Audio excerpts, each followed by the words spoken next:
The Return of Sherlock Holmes by Sir Arthur Conan Doyle. Section 9. The Adventure of the Three Students. It was in the year 95 that a combination of events, into which I need not enter, caused Mr. Sherlock Holmes and myself to spend some weeks in one of our great university towns, and it was during this time that the small but instructive adventure, which I am about to relate, befell us. It will be obvious that any details which would help the reader exactly to identify the college or the criminal would be injudicious and offensive. So painful a scandal may well be allowed to die out.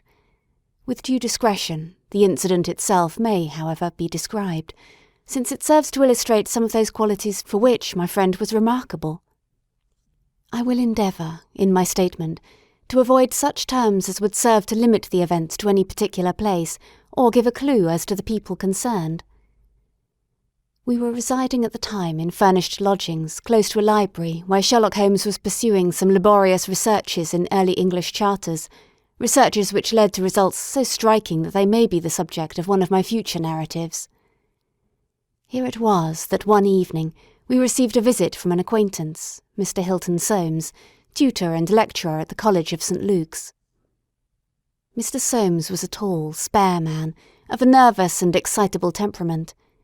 I had always known him to be restless in his manner, but on this particular occasion he was in such a state of uncontrollable agitation that it was clear something very unusual had occurred.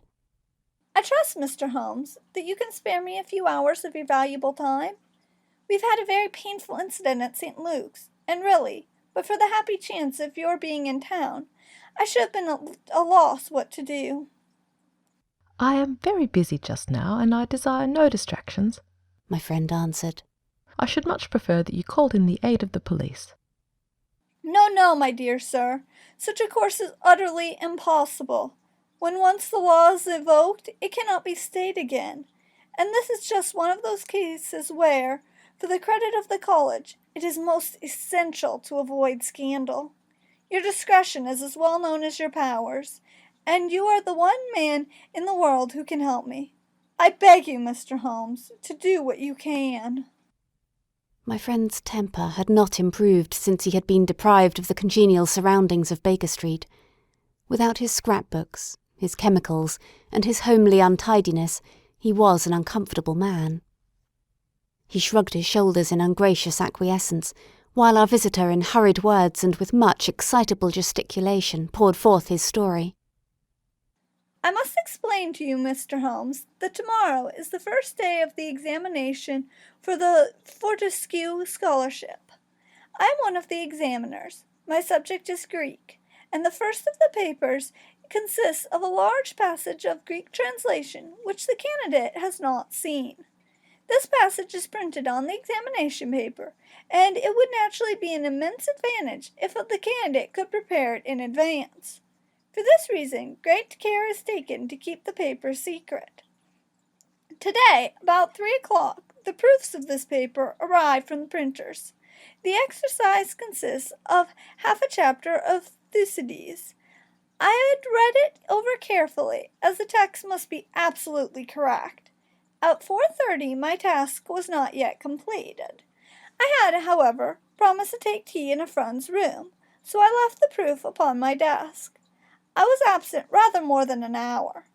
You are aware, Mr. Holmes, that our college doors are double, a green baize one within and a heavy oak one without.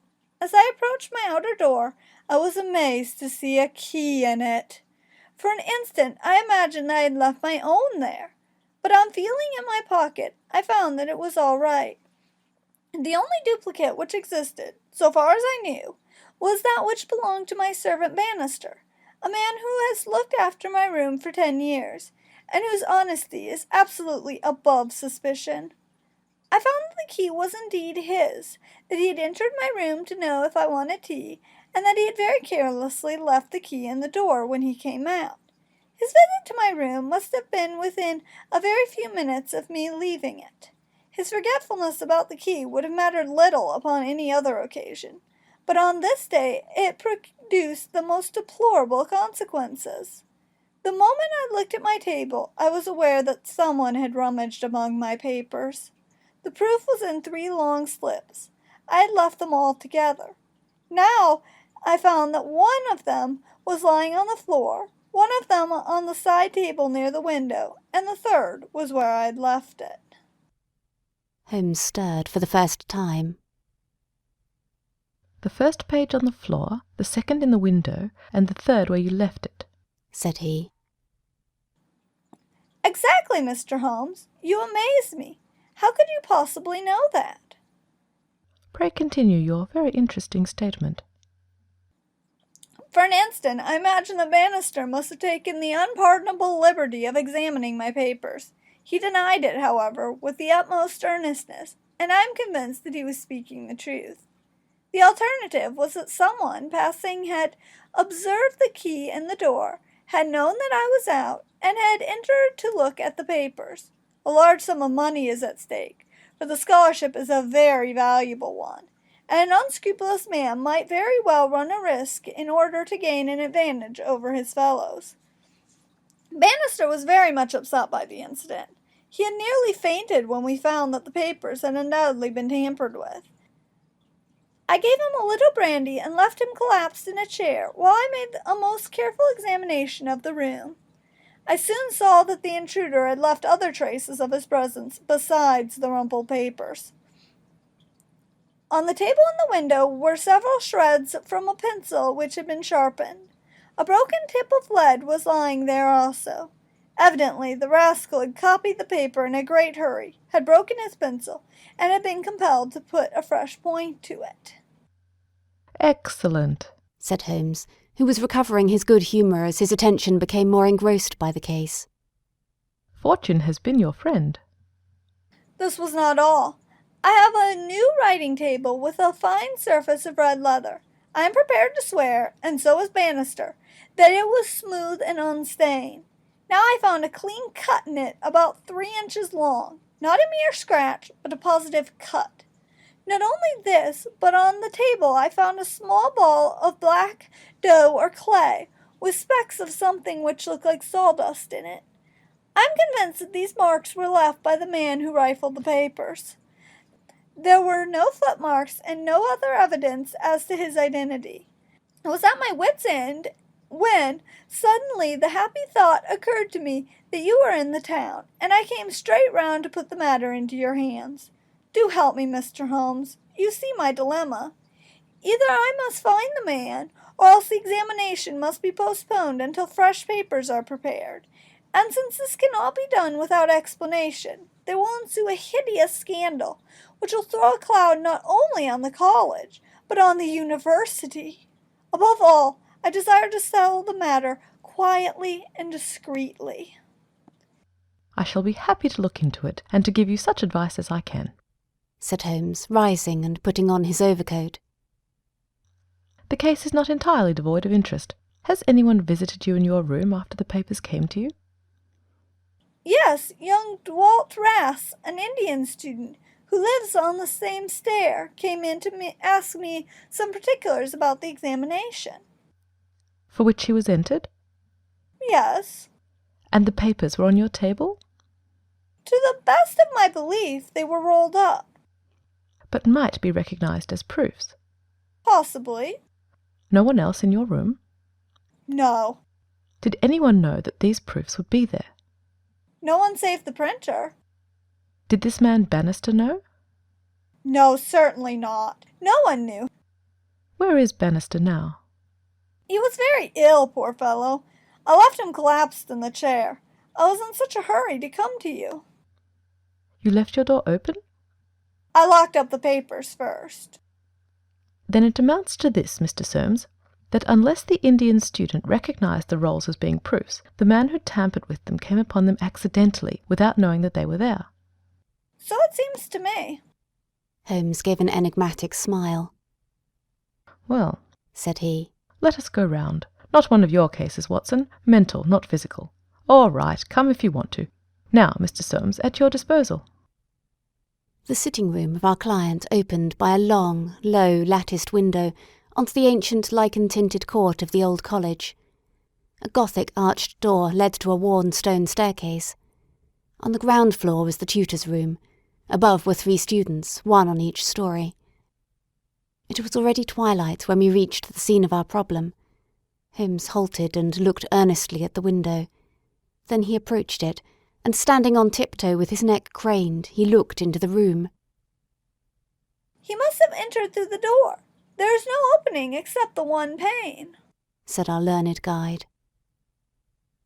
Dear me, said Holmes, and he smiled in a singular way as he glanced at our companion. Well, if there's nothing to be learned here, we'd best go inside. The lecturer unlocked the outer door and ushered us into his room. We stood at the entrance while Holmes made an examination of the carpet. I'm afraid there are no signs here, said he. One could hardly hope for any upon so dry a day. Your servant seems to have quite recovered. You left him in a chair, you say. Which chair? "By the window there." I see, near this little table. You can come in now. I have finished with the carpet. Let us take this little table first. Of course, what has happened is very clear. The man entered and took the papers, sheet by sheet, from the central table. He carried them over to the window table, because from there he could see if you came across the courtyard, and so could effect an escape. "As a matter of fact, he could not," said Soames. "for I entered by the side door." Ah, that's good. Well, anyhow, that was in his mind. Let me see the 3 strips. No finger impressions. No. Well, he carried over this one first, and he copied it. How long would it take him to do that, using every possible contraction? 1/4 of an hour, not less. Then he tossed it down and seized the next. He was in the midst of that when your return caused him to make a very hurried retreat. Very hurried, since he had not time to replace the papers which would tell you he had been there. You were not aware of any hurrying feet on the stair as you entered the outer door? "No, I can't say I was." Well, he wrote so furiously that he broke his pencil and had, as you observe, to sharpen it again. This is of interest, Watson. The pencil was not an ordinary one. It was above the usual size, with a soft lead, and the outer colour was dark blue. The maker's name was printed in silver lettering, and the piece remaining is only about 1.5 inches long. Look for such a pencil, Mr. Soames, and you have got your man. When I add that he possesses a large and very blunt knife, you have an additional aid. Mr. Soames was somewhat overwhelmed by this flood of information. "I can follow the other points," said he. "but really, in this matter of the length—" Holmes held out a small chip with the letters NN and a space of clear wood after them. You see? "No, I fear that even now—" Watson, I have always done you an injustice. There are others. What could this NN be? It is at the end of a word. You are aware that Johann Faber is the most common maker's name. Is it not clear that there is just as much of the pencil left as usually follows the Johann? He held the small table sideways to the electric light. I was hoping that if the paper on which he wrote was thin, some trace of it might come through on this polished surface. No, I see nothing. I don't think there is anything more to be learned here. Now for the central table. This small pellet is, I presume, the black, doughy mass you spoke of, roughly pyramidal in shape and hollowed out, I perceive. As you say, there appear to be grains of sawdust in it. Dear me, this is very interesting. And the cut, a positive tear, I see. It began with a thin scratch and ended in a jagged hole. I am much indebted to you for directing my attention to this case, Mr. Soames. Where does that door lead to? "To my bedroom." Have you been in it since your adventure? "No, I came straight away for you." I should like to have a glance round. What a charming old-fashioned room. Perhaps you will kindly wait a minute until I have examined the floor? No, I see nothing. What about this curtain? You hang your clothes behind it. If anyone were forced to conceal himself in this room, he must do it there, since the bed is too low and the wardrobe too shallow. No one there, I suppose? As Holmes drew the curtain, I was aware, from some little rigidity and alertness of his attitude, that he was prepared for an emergency. As a matter of fact, the drawn curtain disclosed nothing but 3 or 4 suits of clothes hanging from a line of pegs. Holmes turned away and stooped suddenly to the floor. "Hello, what's this?" said he. It was a small pyramid of black, putty-like stuff, exactly like the one upon the table of the study. Holmes held it out on his open palm in the glare of the electric light. Your visitor seems to have left traces in your bedroom as well as in your sitting room, Mr. Soames. "What could he have wanted there?" I think it is clear enough. You came back by an unexpected way, and so he had no warning until you were at the very door. What could he do? He caught up everything which would betray him, and he rushed into your bedroom to conceal himself. "Good gracious, Mr. Holmes! Do you mean to tell me that, all the time I was talking to Bannister in this room, We had the man prisoner if we had only known it. So I read it. Surely there is another alternative, Mr. Holmes. I don't know whether you observed my bedroom window. Lattice-paned lead framework, 3 separate windows, one swinging on hinge and large enough to admit a man. Exactly. And it looks out at an angle of the courtyard so as to be partly invisible.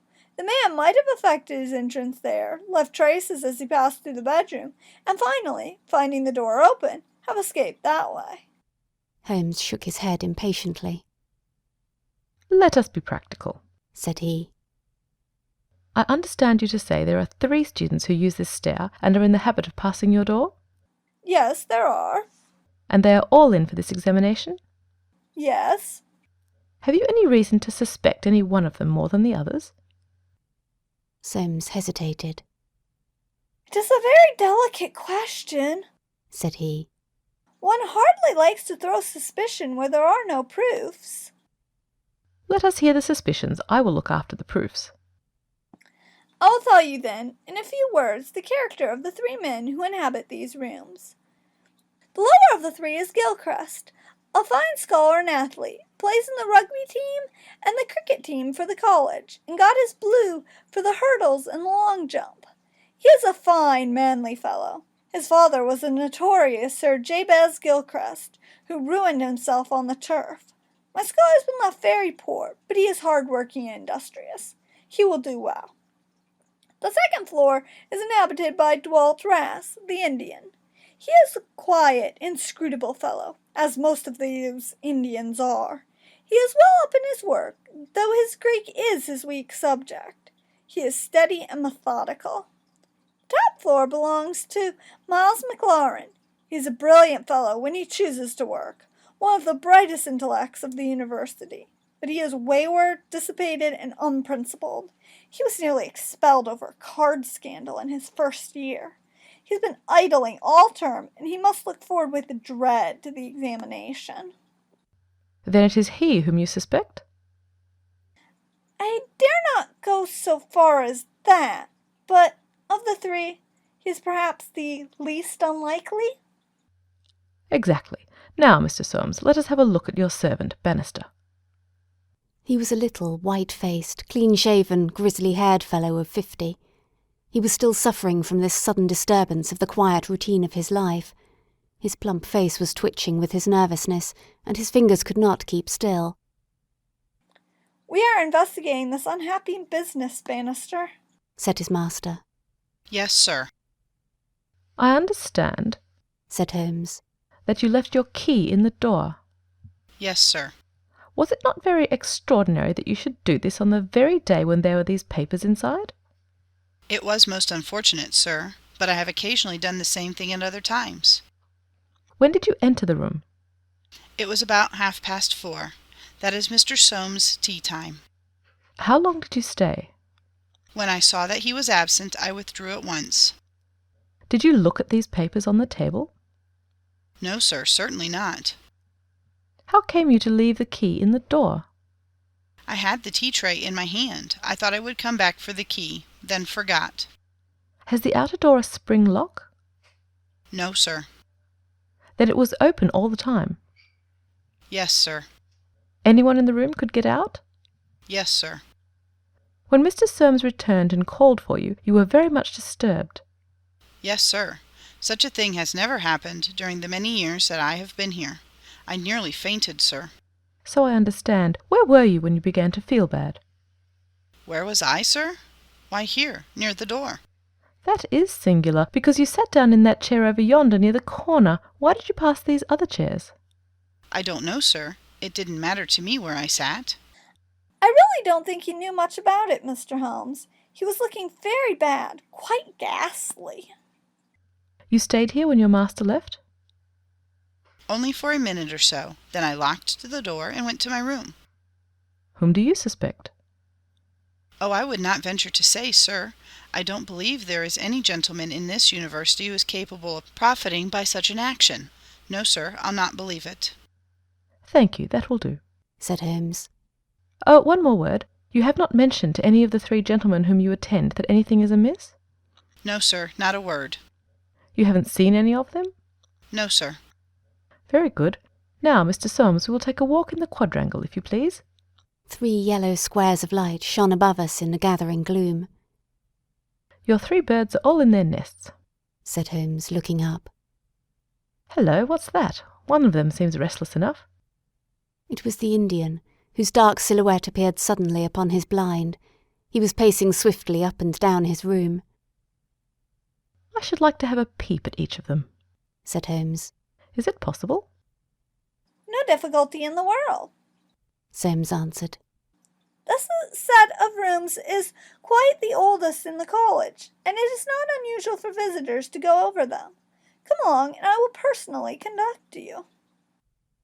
No names, please, said Holmes as we knocked at Gilchrist's door. A tall, flaxen-haired, slim young fellow opened it and made us welcome when he understood our errand. There were some really curious pieces of medieval domestic architecture within. Holmes was so charmed with one of them that he insisted on drawing it in his notebook, broke his pencil, had to borrow one from our host, and finally borrowed a knife to sharpen his own. The same curious accident happened to him in the rooms of the Indian, a silent, little hook-nosed fellow who eyed us askance and was obviously glad when Holmes's architectural studies had come to an end. I could not see that in either case Holmes had come upon the clue for which he was searching. Only at the third did our visit prove abortive. The outer door would not open to our knock, and nothing more substantial than a torrent of bad language came from behind it. I don't care who you are. You can go to the blazes, roared the angry voice. Tomorrow's the exam, and I won't be drawn by anyone. A rude fellow, said our guide, flushing with anger as we withdrew down the stair. Of course, he did not realize that it was I who was knocking, but nonetheless, his conduct was very uncourteous, and, indeed, under the circumstances, rather suspicious. Holmes's response was a curious one. Can you tell me his exact height? He asked. Really, Mr. Holmes, I cannot undertake to say. He's taller than the Indian, not so tall as Gilchrist. I suppose 5'6" would be about it. That is very important, said Holmes. And now, Mr. Soames, I wish you good night. Our guide cried aloud in his astonishment and dismay. Good gracious, Mr. Holmes, you surely are not going to leave me in this abrupt fashion. You don't seem to realize the position. Tomorrow is the examination. I must take some definite action tonight. I cannot allow the examination to be held if one of the papers has been tampered with. The situation must be faced. You must leave it as it is. I shall drop round early tomorrow morning and chat the matter over. It is possible that I may be in a position then to indicate some course of action. Meanwhile, you change nothing. Nothing at all. Very good, Mr. Holmes. You can be perfectly easy in your mind. We shall certainly find some way out of your difficulties. I will take the black clay with me, also the pencil cuttings. Goodbye. When we were out in the darkness of the quadrangle, we again looked up at the windows. The Indian still paced his room. The others were invisible. Well, Watson, what do you think of it? Holmes asked as we came out into the main street. Quite a little parlour game. Sort of 3-card trick, is it not? There are your 3 men. It must be one of them. You take your choice. Which is yours? The foul-mouthed fellow at the top. He is the one with the worst record. And yet that Indian was a sly fellow also. Why should he be pacing his room all the time? There is nothing in that. Many men do it when they are trying to learn anything by heart. He looked at us in a queer way. So would you if a flock of strangers came in on you when you were preparing for an examination next day and every moment was of value. No, I see nothing in that. Pencils, too, and knives, all were satisfactory, but that fellow does puzzle me. Who? Why, Bannister, the servant. What's his game in the matter? He impressed me as being a perfectly honest man. So he did me. That's the puzzling part. Why should a perfectly honest man... Well, here's a large stationer's. We shall begin our researches here. There were only 4 stationers of any consequences in the town, and at each Holmes produced his pencil chips and bid high for a duplicate. All were agreed that one could be ordered, but that it was not a usual size of pencil, and that it was seldom kept in stock. My friend did not appear to be depressed by his failure, but shrugged his shoulders in half-humorous resignation. No good, my dear Watson. This, the best and only final clue, has run to nothing. But indeed I have little doubt that we can build up a sufficient case without it. By Jove, my dear fellow, it is nearly 9, and the landlady babbled of green peas at 7:30. What with your eternal tobacco, Watson, and your irregularity at meals, I expect you will get notice to quit, and that I shall share your downfall. Not, however, before we have solved the problem of the nervous tutor, the careless servant, and the 3 enterprising students. Holmes made no further allusion to the matter that day, though he sat lost in thought for a long time after our belated dinner. At 8 in the morning, he came into my room just as I finished my toilet. "Well, Watson," said he. "it is time we went down to St. Luke's. Can you do without breakfast?" Certainly. Soames will be in a dreadful fidget until we are able to tell him something positive. Have you anything positive to tell him? I think so. You have formed a conclusion? Yes, my dear Watson, I have solved the mystery. But what fresh evidence could you have got? Aha, it is not for nothing that I have turned myself out of bed at the untimely hour of 6. I have put in 2 hours' hard work and covered at least 5 miles, with something to show for it. Look at that. He held out his hand. On the palm were 3 little pyramids of black, doughy clay. Why, Holmes, you had only 2 yesterday. And 1 more this morning. It is a fair argument that wherever number 3 came from is also the source of numbers 1 and 2, eh, Watson? Well, come along and put friend Soames out of his pain. The unfortunate tutor was certainly in a state of pitiable agitation when we found him in his chambers. In a few hours the examination would commence, and he was still in the dilemma between making the facts public and allowing the culprit to compete for the valuable scholarship. He could hardly stand still, so great was his mental agitation, and he ran towards Holmes with 2 eager hands outstretched. Thank heaven that you have come. I feared that you had given it up in despair. What am I to do? Shall the examination proceed? Yes, let it proceed by all means. But this rascal! He shall not compete. You know him? I think so. If this matter is not to become public, we must give ourselves certain powers and resolve ourselves into a private, small court-martial. You there, if you please, Soames. Watson, you here. I'll take the armchair in the middle. I think that we are now sufficiently imposing to strike terror into a guilty breast. Kindly ring the bell. Bannister entered, and shrank back in evident surprise and fear at our judicial appearance. You will kindly close the door, said Holmes. Now, Bannister, will you please tell us the truth about yesterday's incident? The man turned white to the roots of his hair. I have told you everything, sir. Nothing to add? Nothing at all, sir. Well then, I must make some suggestions to you. When you sat down on that chair yesterday, did you do so in order to conceal some object which would have shown who had been in the room? Bannister's face was ghastly. No, sir, certainly not. It is only a suggestion, said Holmes suavely. I frankly admit that I am unable to prove it, but it seems probable enough since the moment that Mr. Soames' back was turned, you released the man who was hiding in that bedroom. Bannister licked his dry lips. There was no man, sir. Ah, that's a pity, Bannister. Up to now you may have spoken the truth, but now I know that you have lied. The man's face set in sullen defiance. There was no man, sir. Come, come, Bannister. No, sir, there was no one. In that case you can give us no further information. Would you please remain in the room? Stand over there near the bedroom door. Now, Soames, I am going to ask you to have the great kindness to go up to the room of young Gilchrist and to ask him to step down into yours. An instant later the tutor returned, bringing with him the student. He was a fine figure of a man, tall, lithe and agile, with a springy step and a pleasant open face. His troubled blue eyes glanced at each of us, and finally rested with an expression of blank dismay upon Bannister in the farther corner. Just close the door, said Holmes. Now, Mr. Gilchrist, we are all quite alone here, and no one need ever know one word of what passes between us. We can be perfectly frank with each other. We want to know, Mr. Gilchrist, how you, an honourable man, ever came to commit such an action as that of yesterday. The unfortunate young man staggered back and cast a look full of horror and reproach at Bannister. No, no, Mr. Gilchrist, sir. I never said a word. Never one word, cried the servant. No, but you have now, said Holmes. Now, sir, you must see that after Bannister's words your position is hopeless, and that your only chance lies in a frank confession." For a moment, Gilchrist, with upraised hand, tried to control his writhing features. The next he had thrown himself on his knees beside the table, and burying his face in his hands, he had burst into a storm of passionate sobbing. "Come, come," said Holmes kindly. "It is human to err, and at least no one can accuse you of being a callous criminal. Perhaps it would be easier for you if I were to tell Mr. Soames what occurred, and you can check me where I am wrong. Shall I do so? Well, well, don't trouble to answer. Listen and see that I do you no injustice. From the moment, Mr. Soames, that you said to me that no one, not even Bannister, could have told that the papers were in your room, the case began to take a definite shape in my mind. The printer one could of course dismiss. He could examine the papers in his own office.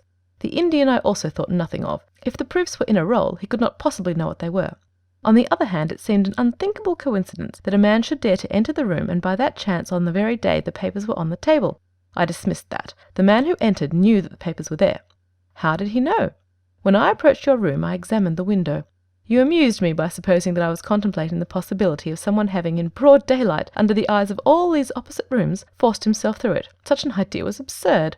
I was measuring how tall a man would need to be in order to see as he passed what papers were on the central table. I am 6 feet high, and I could do it with an effort. No one less than that would have had a chance. Already, you see, I had reason to think that if one of your 3 students was a man of unusual height, he was the most worth watching of the 3. I entered, and I took you into my confidence as to the suggestions at the side table. Of the centre table I could make nothing, until in your description of Gilchrist you mentioned that he was a long-distance jumper. Then the whole thing came to me in an instant, and I only needed certain corroborative proofs, which I speedily obtained. What happened was this. This young fellow had employed his afternoon at the athletic grounds, where he had been practising the jump.